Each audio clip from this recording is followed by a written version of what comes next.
नमस्कार, स्वागत है आप सभी का डीडी न्यूज पर। आप देख रहे हैं मिड डे प्राइम और मैं हूं आपके साथ आरिंद। अगले एक घंटे में बात करेंगे देश दुनिया की बड़ी खबरों की, बताएंगे दुनिया भर में क्या चल रही हैं, बड़ी सुर्खियां। इसके अलावा आपको दिखाएंगे खेल और अर्थ जगत की भी बड़ी खबरें कि किस तरीके से इन तमाम क्षेत्रों में आज बन रही हैं सुर्खियां। लेकिन सबसे पहले इस वक्त की सुर्खियों पर डालते हैं नजर। बंगाल में बंद के दौरान भाटपाड़ा में बीजेपी कार्यकर्ताओं पर फायरिंग, 3 भाजपा कार्यकर्ता घायल। लॉकेट चटर्जी, रूपा गांगुली समेत कई बीजेपी कार्यकर्ताओं को किया गया गिरफ्तार। भाजपा ने टीएमसी पर लगाया साजिश का आरोप।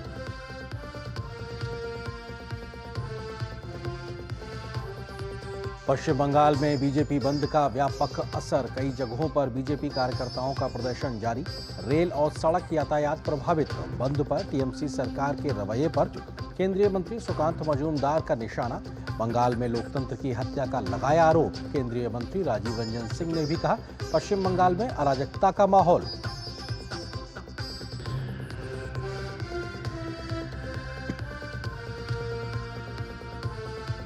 डॉक्टरों के सुरक्षा के मुद्दे पर सुप्रीम कोर्ट के निर्देश के बाद स्वास्थ्य सचिव ने सभी राज्यों के डीजीपी और मुख्य सचिव को लिखा पत्र।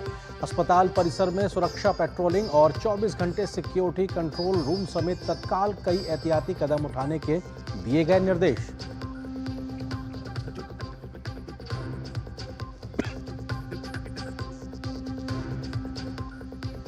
प्रधानमंत्री नरेंद्र मोदी ने गुजरात की स्थिति को लेकर मुख्यमंत्री भूपेंद्र पटेल से की बात। राज्य को हर संभव मदद का दिया आश्वासन। राजस्थान और यूपी में भी बारिश का अलर्ट जारी।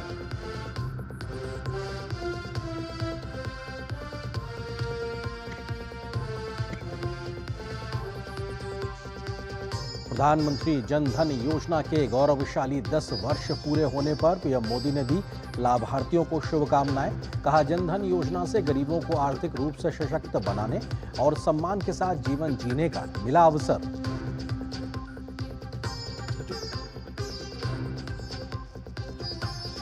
पेरिस में पैरालंपिक खेलों का आज होगा आगाज। भारत ने भेजा अब तक का सबसे बड़ा दल।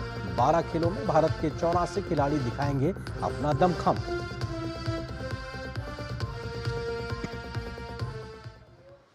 तो अभी आप देख रहे थे इस वक्त की सुर्खियां और आज की सबसे बड़ी खबर से करते हैं शुरुआत, जो कि है बंगाल बंद और बवाल से जुड़ी हुई, क्योंकि लगातार बंगाल से खबरें आ रही हैं। पश्चिम बंगाल में मंगलवार को यानी बीते कल छात्रों के प्रदर्शन के दौरान पुलिस की कार्रवाई के विरोध में आज बीजेपी के बंगाल बंद के दौरान भी बड़े बवाल की खबरें लगातार सामने आ रही हैं।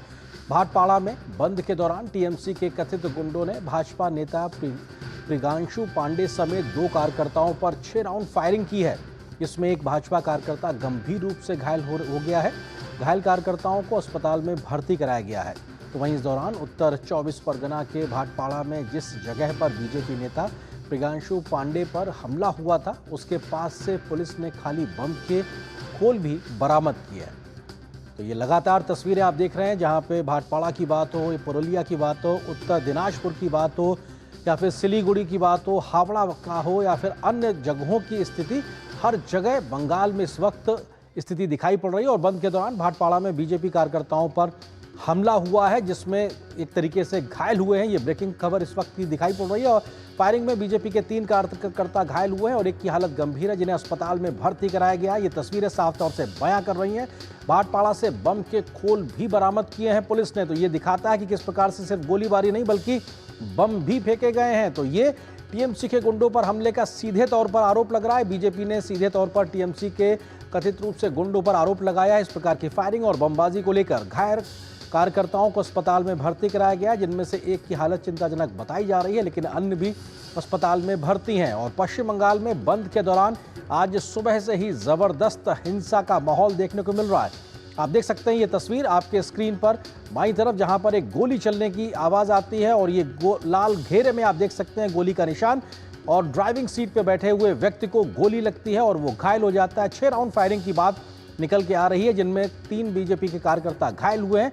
घायलों को अस्पताल में भर्ती कराया गया है। बीजेपी ने साफ तौर से टीएमसी के गुंडों पर आरोप लगाया है कि इस प्रकार की उन्होंने भाटपाड़ा में 6 राउंड से ज्यादा गोलीबारी की है, बम फेंके हैं, जिसकी वजह से ये हिंसक प्रदर्शन देखने को मिला है। साफ तौर से कैमरे में तस्वीर कैद हुई है, ये वीडियो बना है और जो ये दिखाता है कि कैसे पुलिस की मौजूदगी में टीएमसी के गुंडों के द्वारा फायरिंग की जाती है बीजेपी की गाड़ी के ऊपर, बीजेपी के कार्यकर्ताओं को निशाना बनाकर, और उसके बाद लोग घायल होते हैं। लगातार अराजकता की स्थिति बनी हुई है बंगाल में। महज कोलकाता ही नहीं बल्कि तमाम शहरों में बीजेपी ने जो बंद का आह्वान किया है, सड़क यातायात पे उसका असर दिखाई पड़ रहा है, रेल यातायात पर उसका असर दिखाई पड़ रहा है, जो आम सामान्य जनजीवन है वो उस पर उसका असर दिखाई पड़ रहा है। और जो विरोध प्रदर्शन है वो इस बात को लेकर है कि बीते कल जो नवरना विरोध प्रदर्शन हुआ था छात्रों का, उसमें किस प्रकार की पुलिस की बर्बरता नजर आई थी, उसके विरोध में आज बीजेपी ने 12 घंटे का बंद बुलाया है। तो वहीं पुलिस ने कोलकाता के बाटा चौक पर प्रदर्शन कर रहे भाजपा कार्यकर्ताओं को हिरासत में लिया। लॉकेट चटर्जी ने कहा कि कुछ नहीं होने वाला है, जितने लोगों को हिरासत में लेंगे उतने ही और लोग सामने आएंगे। ये जनता का आक्रोश है, जनता सड़कों पर आई है। वहीं बीजेपी नेता रूपा गांगुली ने टीएमसी पर झूठ बोलने का आरोप लगाया है। भाजपा नेता अर्जुन सिंह ने पश्चिम बंगाल में प्रदर्शन के दौरान भाटपाड़ा में हुई फायरिंग को लेकर साजिश का आरोप सीधे तौर पर लगाया है।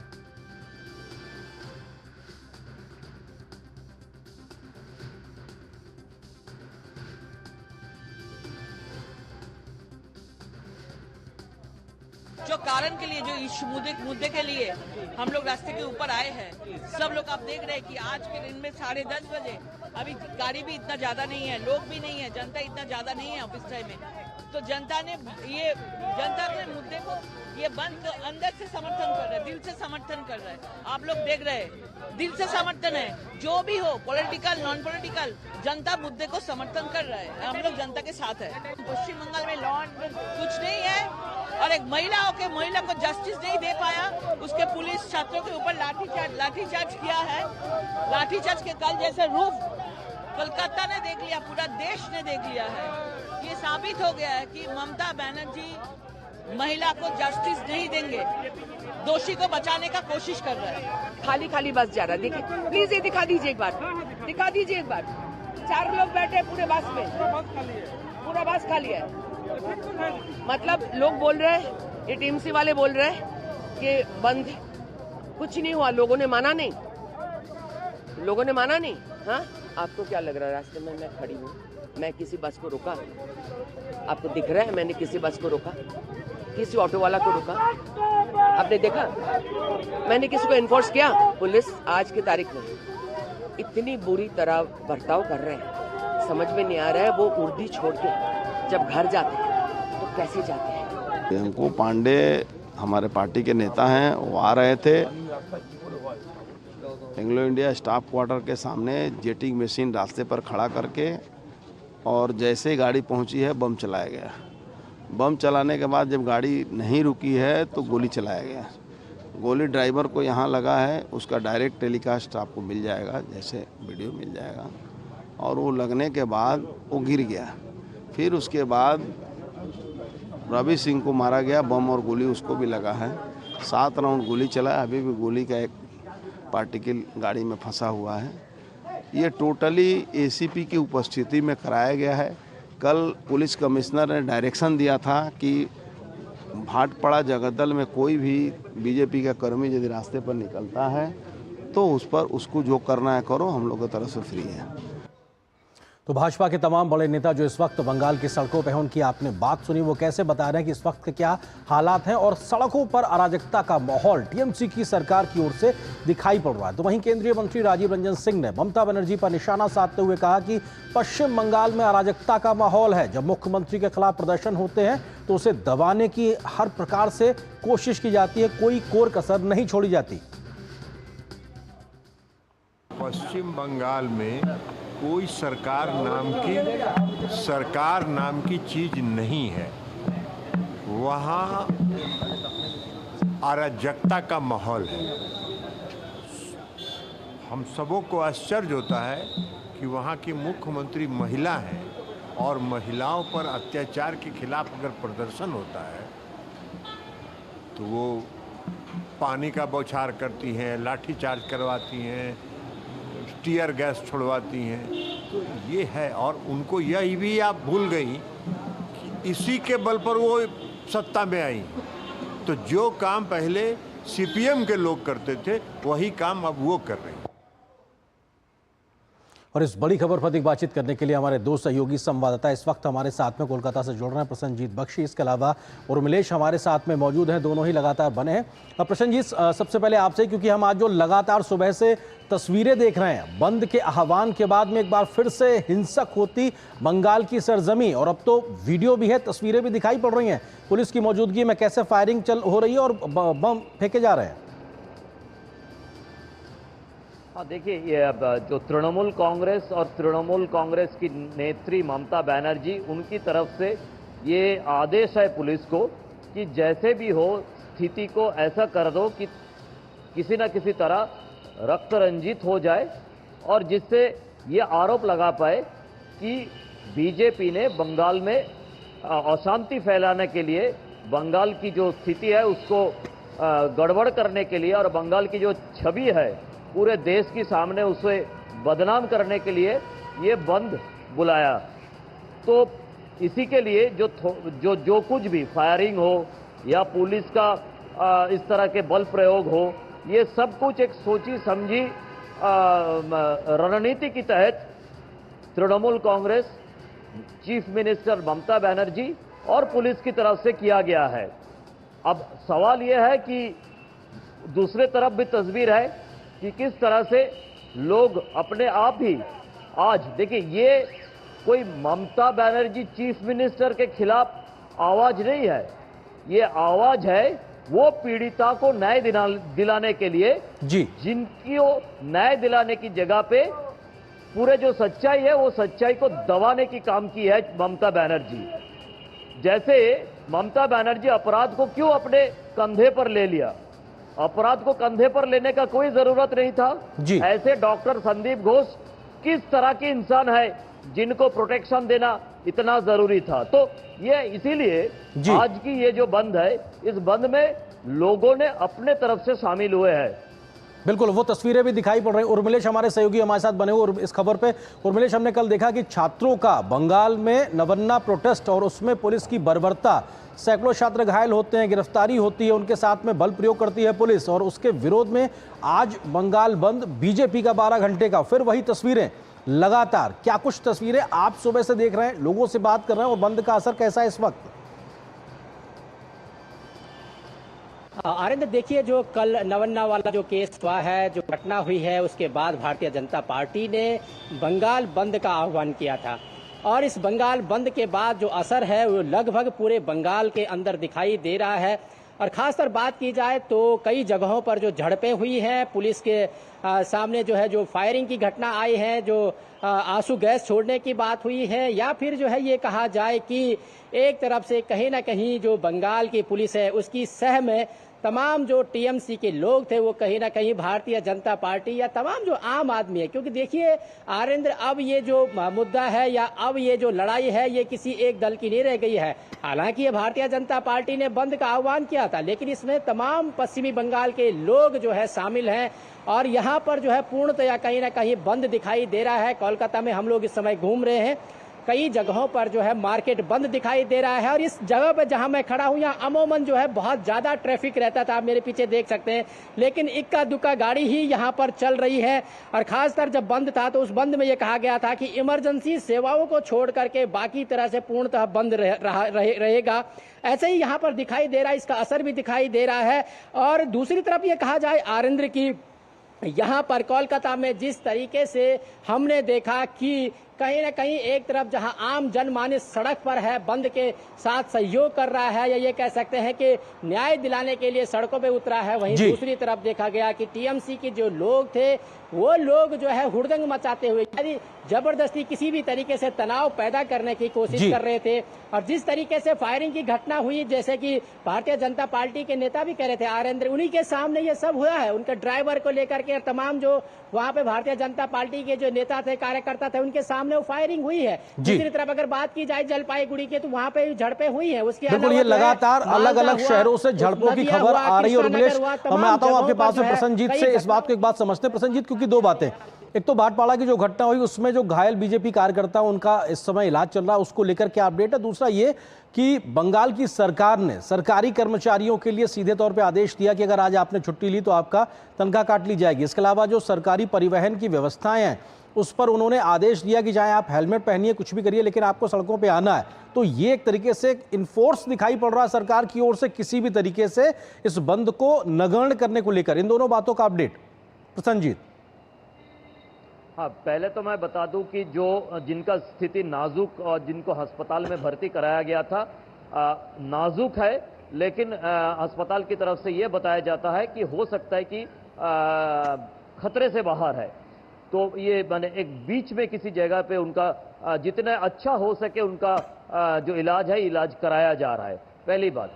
दूसरी बात यह है कि देखिए, सरकारी दो तरह की यहाँ पे नोटिस है। एक नोटिस है कि आपका तनख्वाह काटा जाएगा, और नीचे नीचे ये भी बताया गया है, जो ऑफिशियली कोई नोटिस नहीं निकाल सकते हैं, लेकिन बताया गया कि हो सकता है आपका सीनियोरिटी, आपका जो सीनियोरिटी है वो सीनियोरिटी को भी इसमें काटा जाए। तो ऐसा तो कर नहीं सकते, लेकिन ये जो एक भय दिखाने की काम है, ये जो तृणमूल कांग्रेस की सरकारी नौकरी वाले नेता है, उन्होंने ये करने की कोशिश किया है। वैसे तनख्वाह काटने वाला जो नोटिस है वो फाइनेंस डिपार्टमेंट की तरफ से बाकायदा दिया गया है। तो लेकिन मैं ये बताऊं कि कितने लोग ऑफिस गए और कितने लोग ना गए, इस तरह की कोई परसेंटेज की, कोई आंकड़े के हिसाब से इस बंद का अहमियत जो है, ये अहमियत को ना बढ़ाया जा सकता है ना कम किया जा सकता है।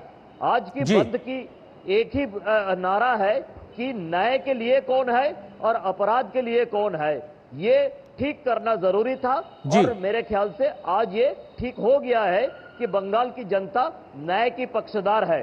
बिल्कुल, ये बहुत महत्वपूर्ण बात आपने कही कि न्याय के साथ कौन खड़ा है और अपराधी के साथ कौन खड़ा है।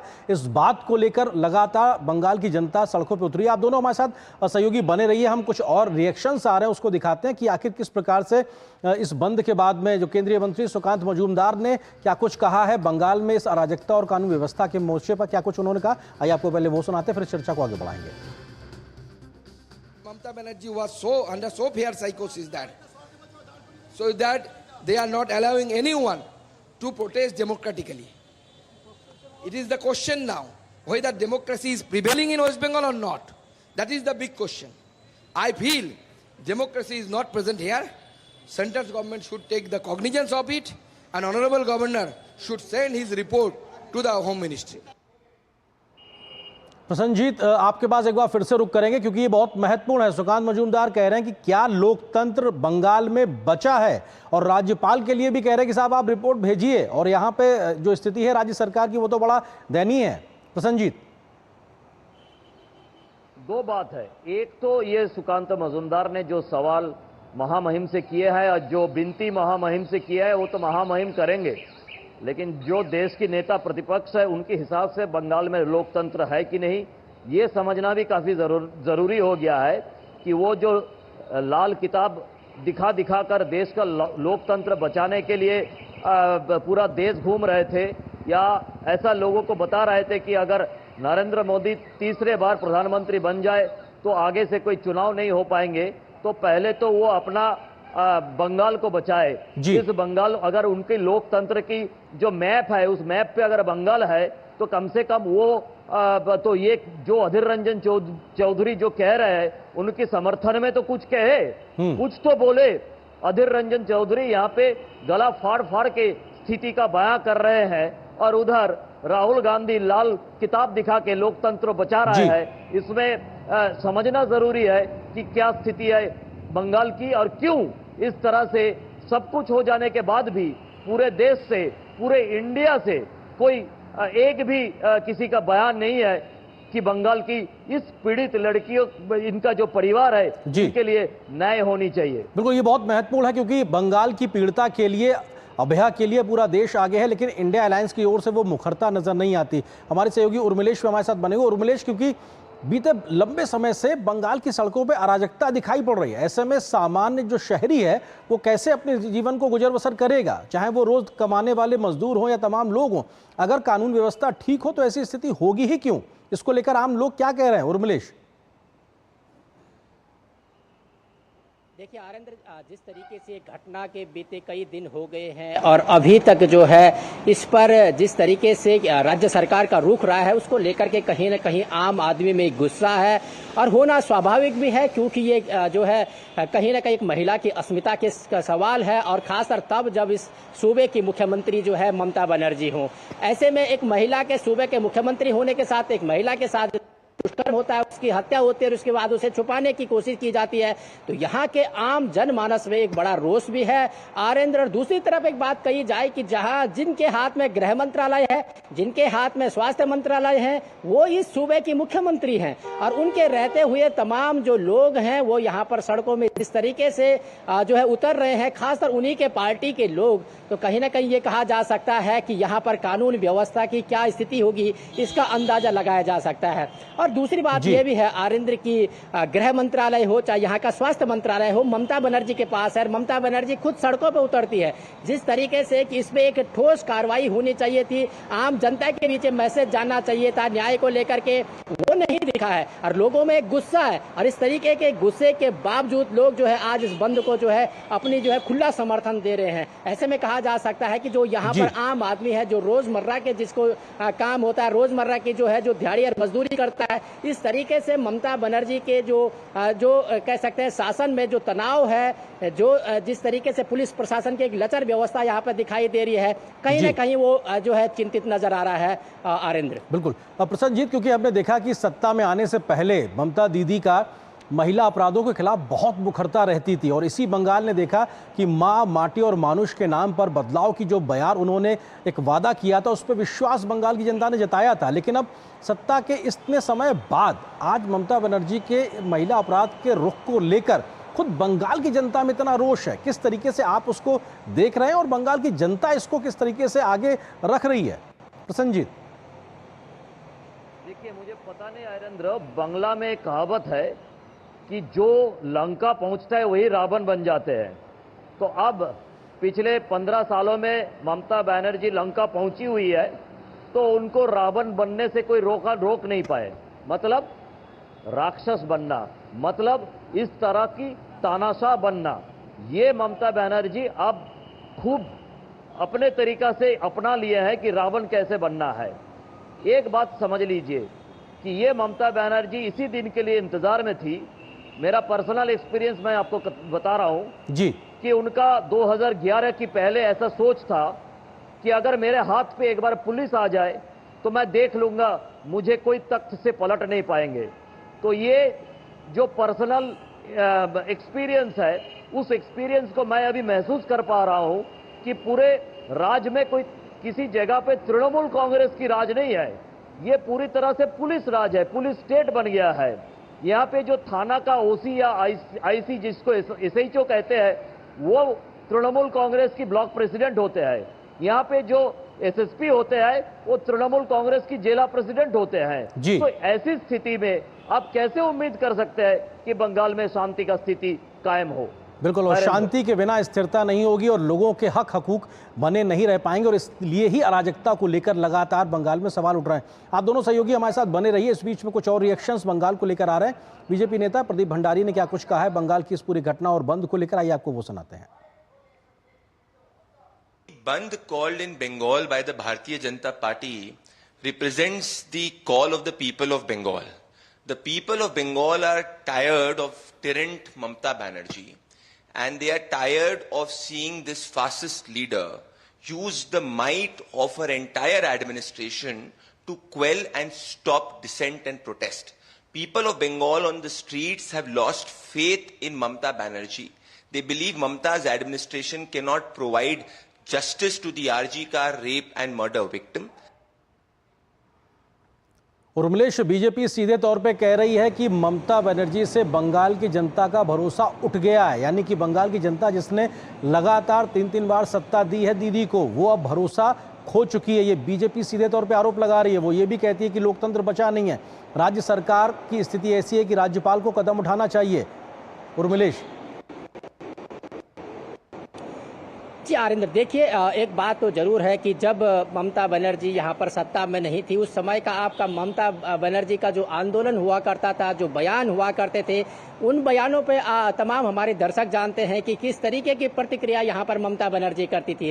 और आज जब वो खुद जो है शासन में है, सत्ता में है, तब आप देखिए कि किस तरीके से वो जो है उनके बयान आते हैं। तो निश्चित तौर से ये कहा जा सकता है कि पिछले 10 सालों में जिस तरीके से यहाँ पर अभी कानून व्यवस्था दिखाई दे रही है आरिंद्र, कहीं ना कहीं एक आम आदमी का बाहर निकलना जो है दुश्वार लग रहा है। ऐसे लग रहा है कि यहाँ पर कानून व्यवस्था जो है अपने आप में पूरी तरीके से चरमरा गई है, क्योंकि यहाँ पर देखिए सुबह से बंद है, बंद जो है तमाम लोगों ने बुलाया है। ऐसे में जो है खुद ममता बनर्जी के पार्टी के लोग या कार्यकर्ता लोग सड़क पर उतर करके जिस तरीके से हुड़दंग मचा रहे हैं, या ये कह सकते हैं कि जबरदस्ती दुकानों को खुलवाने का काम यहाँ पर किया जा रहा है, या ये कह सकते हैं कि जो जिस तरीके से ममता बनर्जी ने तमाम जो सरकारी कर्मचारी है उनके लिए एक आदेश जो है एक फरमान जारी किया है, वो अपने आप में बताता है कि किस तरीके से तानाशाह की तरफ जो है ममता बनर्जी यहाँ पर जो है बढ़ रही है।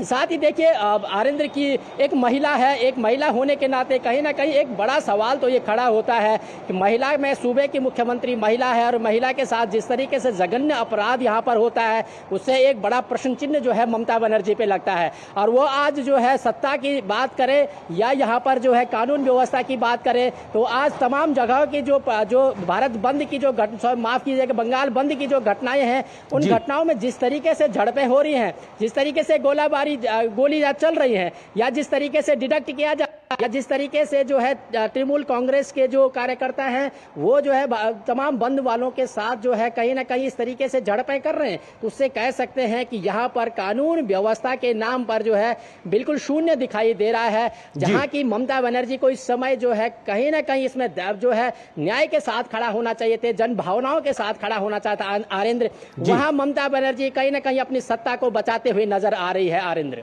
जन भावनाओं से तर सत्ता बचाने की एक ललक दिखाई पड़ रही है। ये बहुत महत्वपूर्ण वाक्य आपने इस्तेमाल किया और उमेश और प्रसन्नजीत, क्योंकि बंगाल भर में बंद है, महज कोलकाता नहीं, किन अन्य शहरों में कहां पे इस बंद का असर दिखाई पड़ रहा है और बीजेपी के कौन से बड़े नेताओं को बंगाल पुलिस के द्वारा हिरासत में लिया गया या डिटेन किया गया, उसका कुछ अपडेट आपके पास?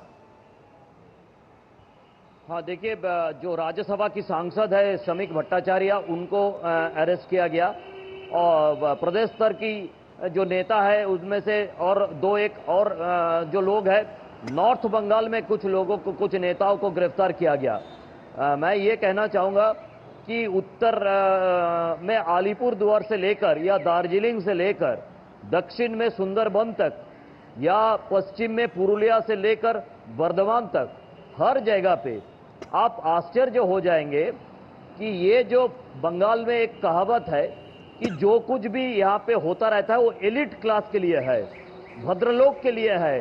वो यहाँ पे आंदोलन करते हैं और चुनाव में उसका असर पड़ता है। तो पहले वाम मोर्चे जीतते थे और बाद में तृणमूल कांग्रेस जीत गए।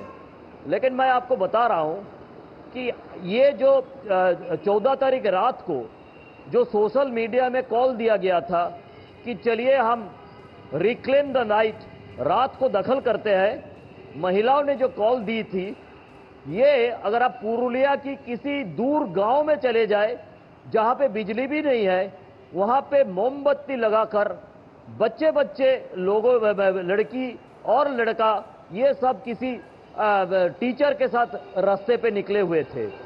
आप अगर डुअर्स एरिया में जंगल के अंदर किसी जगह पे चले जाए तो वहां पे भी लोग 14 तारीख रात को निकले थे जहां पे चीता और भालू का डर हुआ करता है। तो मेरा कहने का मतलब यह है कि ये इस बार जो हुआ है, मैं बार बार जो कहने की कोशिश कर रहा हूं, ये जनता की आक्रोश है, जिसे उर्मिलेश ने जनता की भावना कह रहे हैं। ये आक्रोश भी एक भावना है। तो इस भावना के साथ मित्र ममता बनर्जी को चलना चाहिए था, लेकिन उन्होंने अपने कुर्सी के साथ बंधे रहना ये पसंद किया। अब देखना आगे है।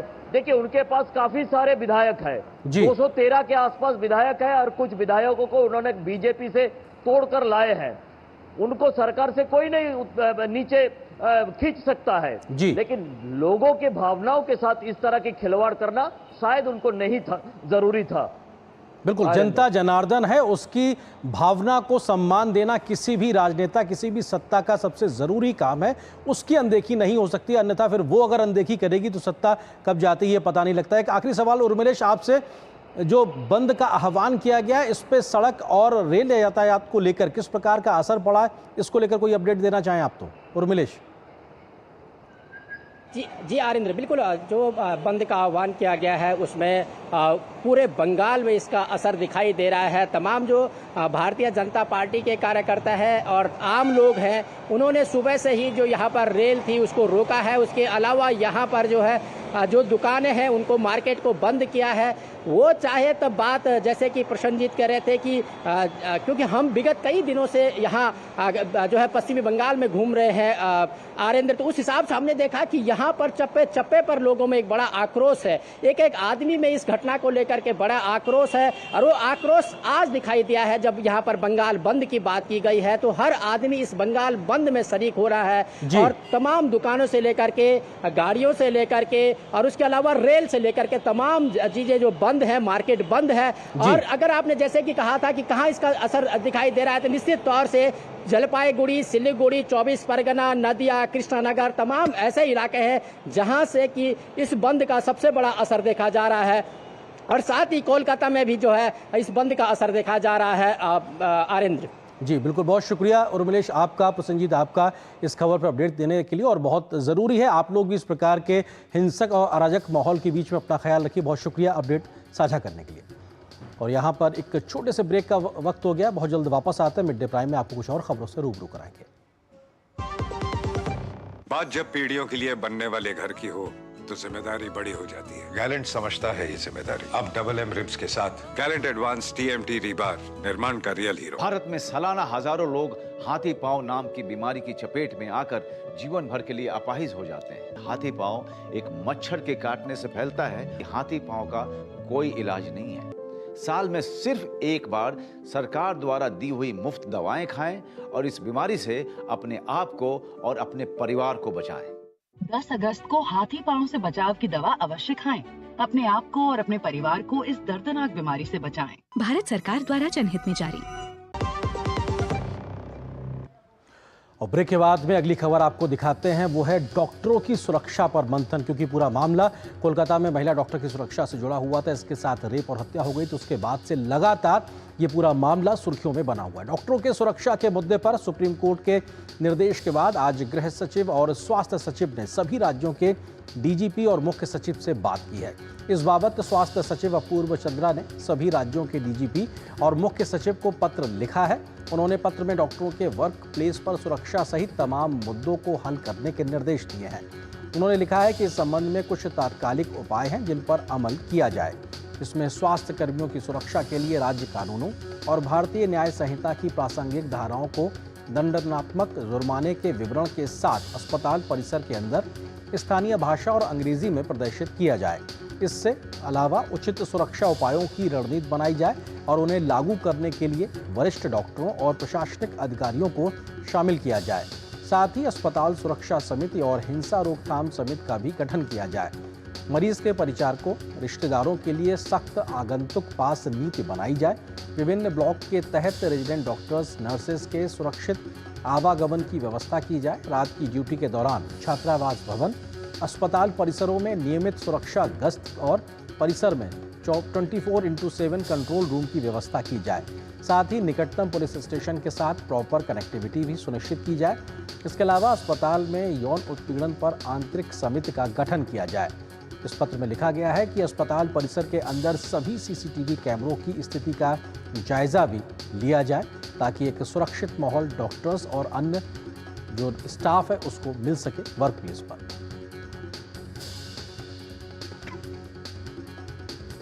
जनधन योजना के 10 साल पूरे होने पर प्रधानमंत्री नरेंद्र मोदी ने योजना से जुड़े सभी लाभार्थियों को शुभकामनाएं दी हैं। प्रधानमंत्री ने अपने सोशल मीडिया प्लेटफॉर्म X पर पोस्ट करते हुए लिखा है कि आज देश के लिए एक ऐतिहासिक दिन है। #10 years ऑफ जनधन, इस अवसर पर सभी लाभार्थियों को शुभकामना देता हूं। इस योजना को सफल बनाने के लिए दिन रात एक करने वाले सभी लोगों को भी बहुत बहुत बधाई। जनधन योजना करोड़ों देशवासियों, विशेषकर हमारे गरीब भाई बहनों को आर्थिक रूप से सशक्त बनाने और उन्हें सम्मान के साथ जीवन जीने का अवसर देने में सफल रही है।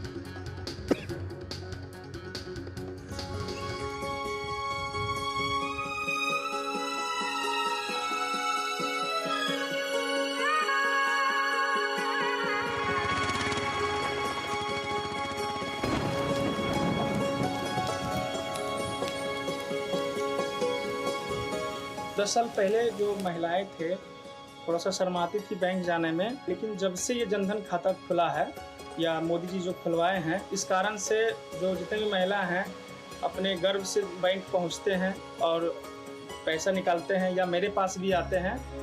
सहूलियत के हिसाब से वो पैसा निकालते हैं। एटीएम हो गया है, एटीएम से बहुत सारे मोबाइल लिंक होने के कारण से यूपीआई का भी ज़्यादा इस्तेमाल करने लगे हैं। सब महिलाएं लोग का भी अधिकतर हम यूपीआई अकाउंट देख रहे हैं और इस तरह से महिला गर्व महसूस कर रही है जनधन खाता के चलते।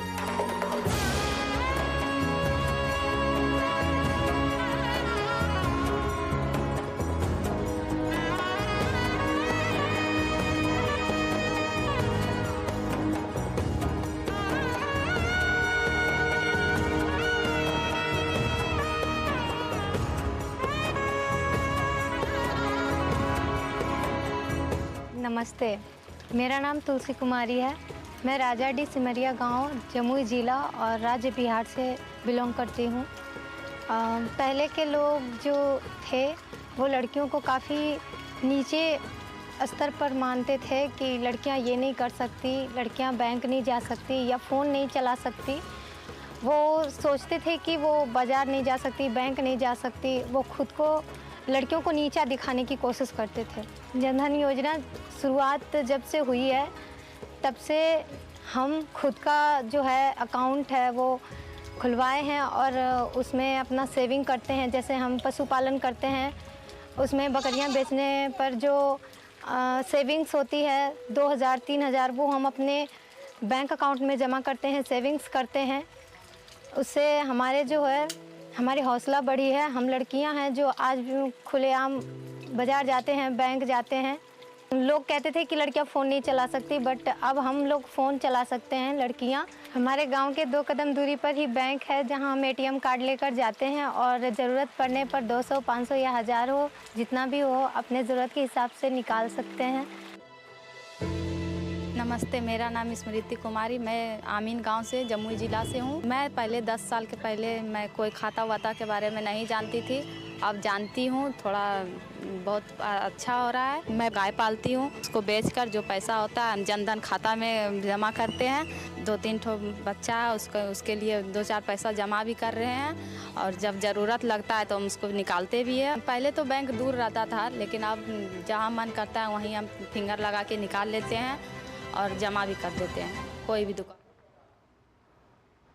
तो वहीं प्रधानमंत्री जनधन योजना के 10 साल बेमिसाल, देश में 53 करोड़ जनधन अकाउंट, जिनमें 2.3 ट्रिलियन रुपए मौजूद हैं। 3 करोड़ नए खाते खोलेगी सरकार। ये अपने आप में तमाम वो आंकड़े हैं जो जनधन खाते से जुड़े हुए। पीएम जनधन योजना से वित्तीय सेवाओं तक पहुंच में लिंग अंतर को सफलतापूर्वक पाटा गया, यानी कि अब पुरुष और महिला का भेद खत्म हुआ है।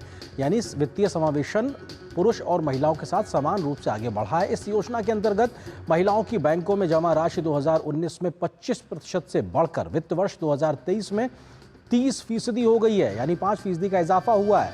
प्रधानमंत्री JDY योजना को विस्तारीकरण के चलते अपराध दर में उल्लेखनीय गिरावट आई है। 2021 SBI ये रिपोर्ट इस बात की तस्दीक करती है। स्मार्ट बचत की आदतों को बढ़ावा देना इस योजना का अहम योगदान रहा है और निर्णय लेने की प्रक्रिया में महिलाओं के लिए योजना वरदान साबित हुई है। आर्थिक सामाजिक रूप से उनको सुरक्षित माहौल भी मिला है। अधिक अधिकार, अधिक सम्मान और सशक्तिकरण की मजबूत भावना प्रदान करती है। पीएम JDY यानी जनधन योजना के तहत महिला नेतृत्व वाले विकास के दृष्टिकोण की दिशा में एक महत्वपूर्ण कदम है ये योजना, और जो 10 साल पूरे कर रही है प्रधानमंत्री जनधन योजना। भारत में वित्तीय समावेशन पर अपने परिवर्तनकारी प्रभाव के लिए वैश्विक प्रशंसा की हकदार भी बनी है ये योजना। भारत ने अपने वित्तीय समावेशन लक्ष्यों को केवल 6 वर्षों में हासिल किया है। विश्व बैंक की G20 रिपोर्ट इस बात की तस्दीक करती है। एक उपलब्धि जो इसके उन्नत डिजिटल सार्वजनिक बुनियादी ढांचे को और मजबूत बनाती है, यानी तकनीक के साथ जोड़ना। इसके सफलता की कुंजी है। सामाजिक सुरक्षा योजनाओं से करोड़ों लोगों को दी गई है राहत, क्योंकि सीधे लाभार्थियों का पैसा उनके खाते में पहुंचता है। बीच के बिचौलिए खत्म। 20 करोड़ लोगों को प्रधानमंत्री जीवन ज्योति बीमा योजना के तहत 436 रुपए का सालाना प्रीमियम पर 2 लाख रुपए का लाइफ इंश्योरेंस मिलता है। स्टैंड अप इंडिया स्कीम के तहत 53,600 करोड़ रुपए के 2,36,000 लोन मंजूर किए गए हैं। प्रधानमंत्री स्वनिधि योजना से 65 लाख से ज्यादा स्ट्रीट वेंडर्स को 12,630 करोड़ रुपए का कर्ज मिला है। इसमें जनधन योजना एक आधार तैयार करती हुई नजर आती है। उन खातों के माध्यम से सीधे पैसा लाभार्थियों तक पहुंचता है और ये बताता है कि जिस तरीके से आम लोगों के हाथों में उनका अपना खाता आया है, उसकी वजह से उनको सीधा लाभ मिल रहा है। सरकार और लाभार्थी बीच के बिचौलिए गायब। तकनीक के आधार पर पीएम जनधन योजना के 10 वर्ष पूरे होने पर गृह मंत्री अमित शाह ने एक्स पर लिखा है, पीएम नरेंद्र मोदी की एक गेम चेंजिंग पहल पीएम जनधन योजना ने वित्तीय समावेशन के माध्यम से लाखों लोगों के सपनों को उड़ान दी है और उनकी सामूहिक शक्ति से अर्थव्यवस्था को संचालित किया है। इसने भारत के आर्थिक और वित्तीय परिदृश्य के कल्पना से परे बदल दिया है। पीएम जनधन योजना के 10 वर्ष पूरे होने पर सभी लाभार्थियों को बधाई।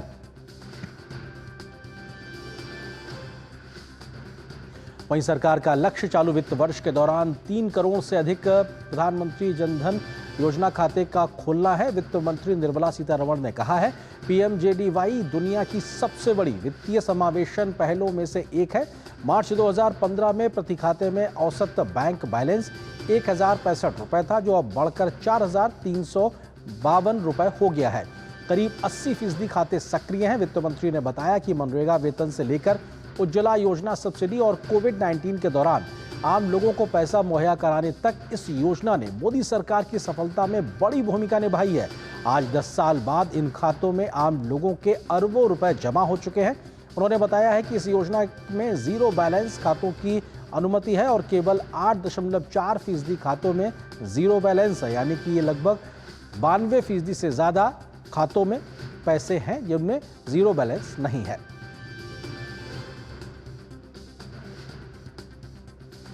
और केंद्रीय मंत्री अश्विनी वैष्णव ने पीएम जनधन योजना के 10 साल पूरे होने पर अपने सोशल मीडिया प्लेटफॉर्म एक्स पर पोस्ट करके इसे वित्तीय समावेशन का एक दशक बताया है।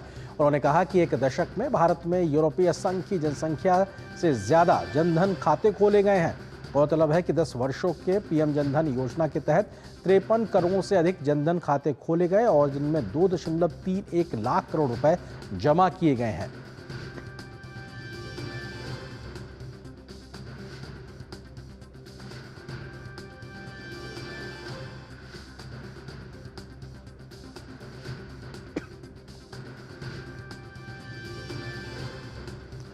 और एक और अच्छी खबर आपको बताते हैं, अगर आप भी इस आने वाले त्योहारी सीजन में नई कार खरीदने का मन बना रहे हैं तो आपके लिए एक फायदे की खबर है। प्रमुख कमर्शियल और पैसेंजर व्हीकल कंपनियां पुरानी गाड़ियों को कबाड़ में बदलने के बदले नए वाहन खरीदने पर 1.5 से 3% तक छूट देंगी।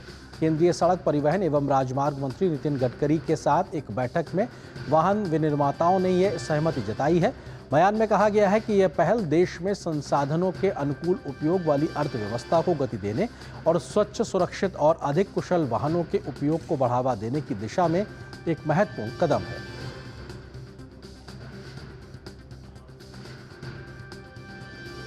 वहीं दिल्ली के उपराज्यपाल वीके सक्सेना ने अरविंद केजरीवाल के नेतृत्व वाली दिल्ली सरकार को कुशासन के लिए अध्ययन का विषय बताया है।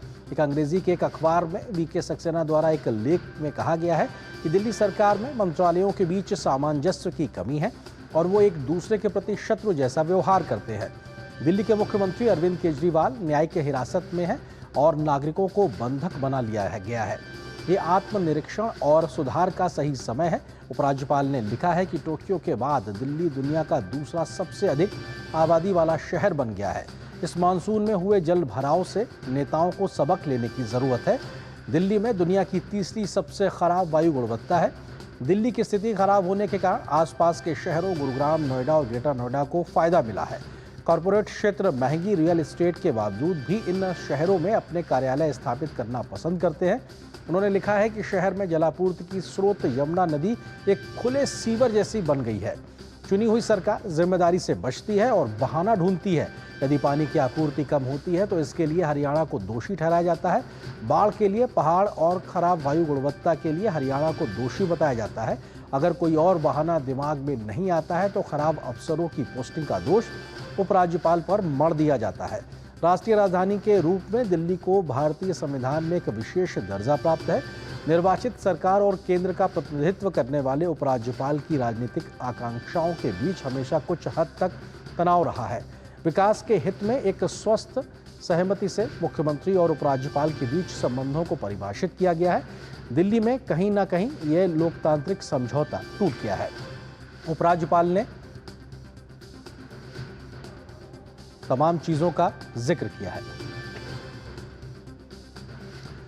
और मौसम विभाग ने गुजरात के सौराष्ट्र और कच्छ में अलग अलग स्थानों पर तेज वर्षा के अनुमान के साथ अगले 48 घंटे के लिए राज्य के कई जिलों में रेड अलर्ट जारी किया है। मध्य और दक्षिण गुजरात के जिलों के लिए तेज बारिश का ऑरेंज अलर्ट जारी किया गया है।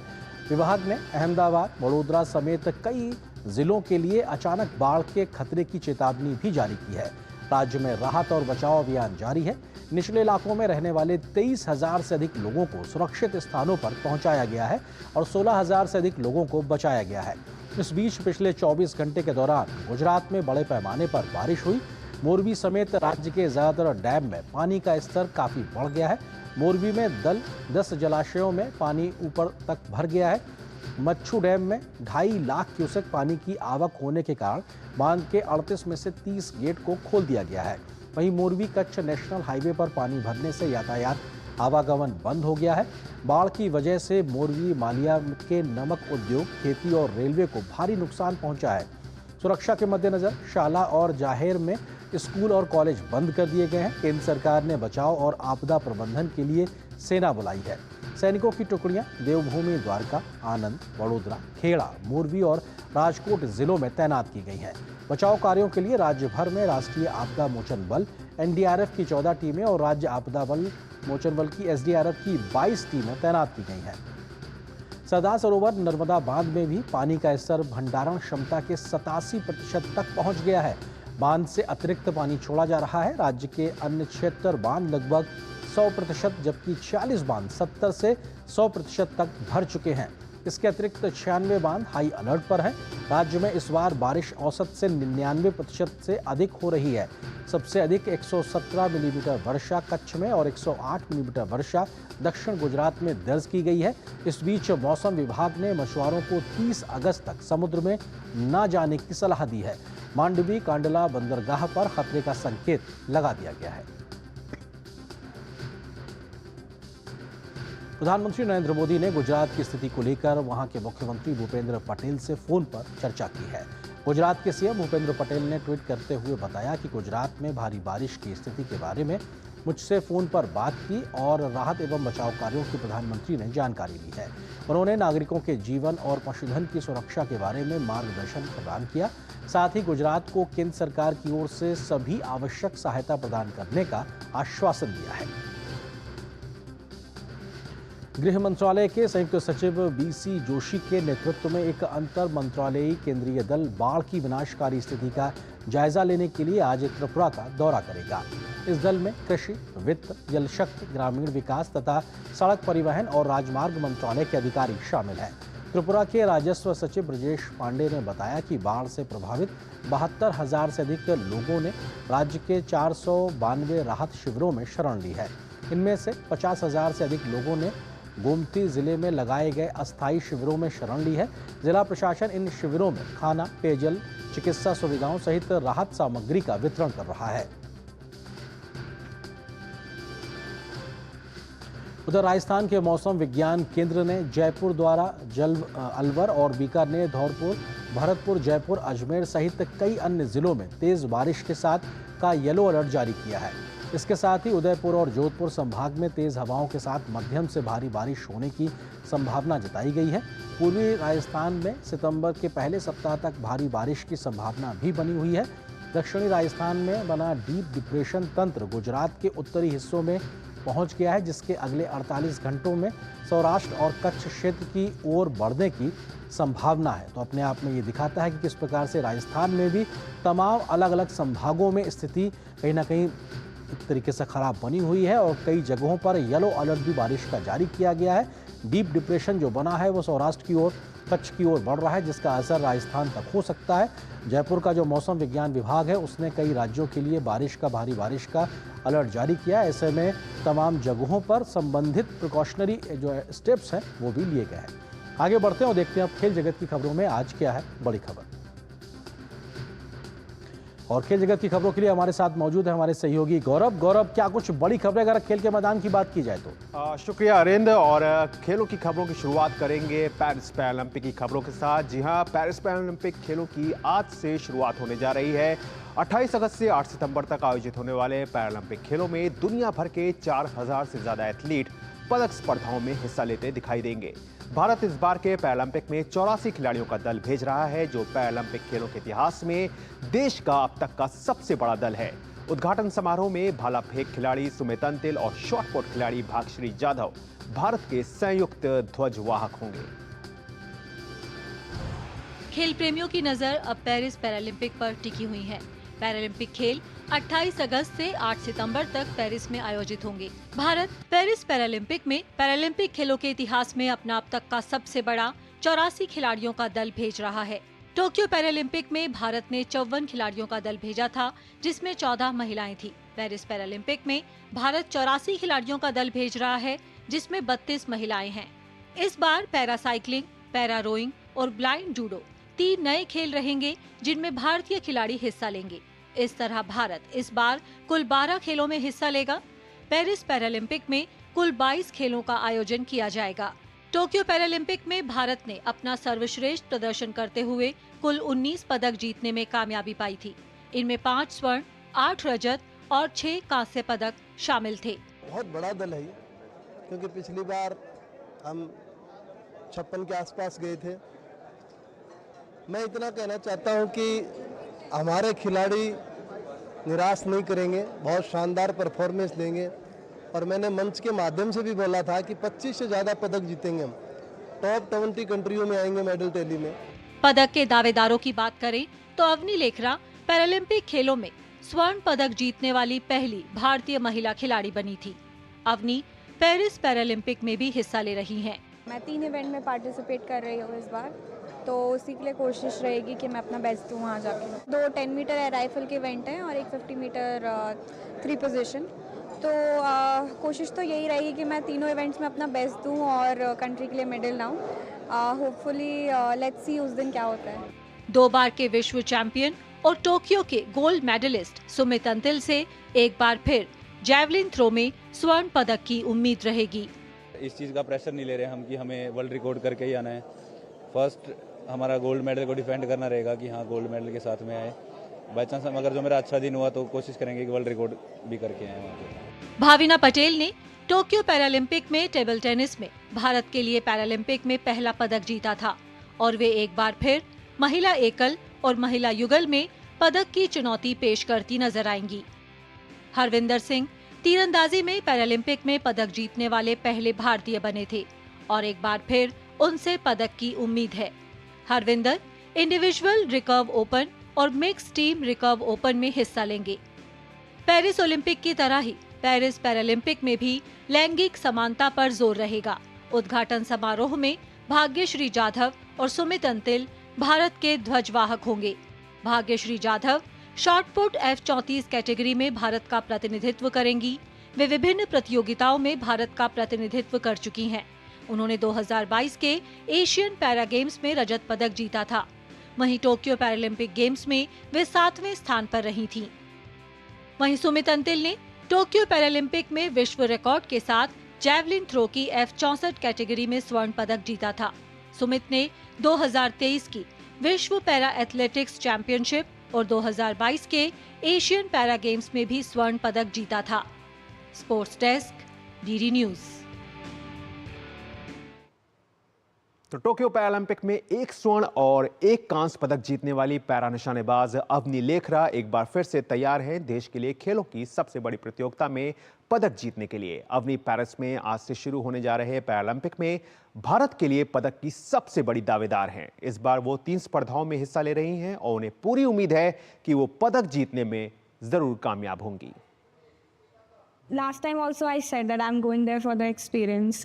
Even after winning 1 medal, I said I just want to play 3 more matches the best way that I can, and after that I'll think what I want to do.